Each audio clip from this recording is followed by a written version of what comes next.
Дали 2026 ќе ги стави на масата во Брисел старо-новите идеи за проширувањето на ЕУ?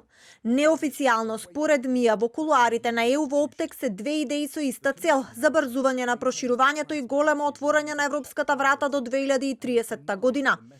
Првата опција е така нареченото ограничување на ветото или гласање со квалификувано мнозинство. Идеја за која засега нема консензус меѓу членките, а изминатите месеци отворено ја поддржа председателот на Европскиот совет Антонио Кошта. Втората опција е членство од втор ред за новите членки на Европската унија или така наречената Европа во повеќе брзини, ЕУ во концентрични кругови, старата идеја на францускиот председател Емануел Макрон. Според бриселски бројхал, време е за промени во ЕУ, бидејќи проширувањето се повеќе е заложник на домашните политички случувања во членките на Унијата.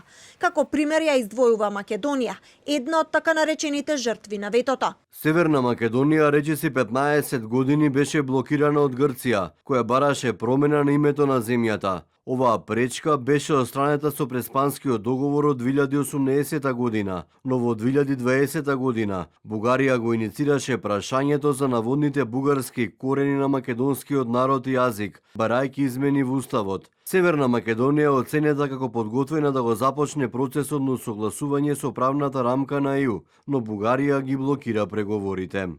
Без јасна стратегија, ЕУ може да ја изгуби довербата на најпосветените кандидатки за членство и да ја разори нивната западна ориентација, порачува влијателната think tank организација ЕЦФР.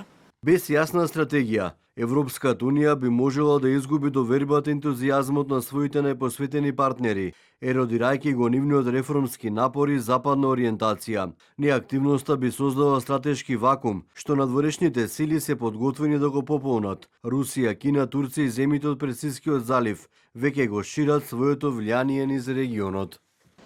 Вчера палката за председавање со ЕУ ја презема Кипар, а точката проширување ја стави во третиот приоритет од така наречените 5 столба на нивното председателство во следните 6 месеци.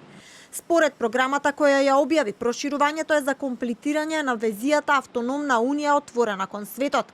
Кипарскиот председател Христодолидис пак пред неколку денови порача дека времето никого не чека и дека одолговлекувањето не е опција.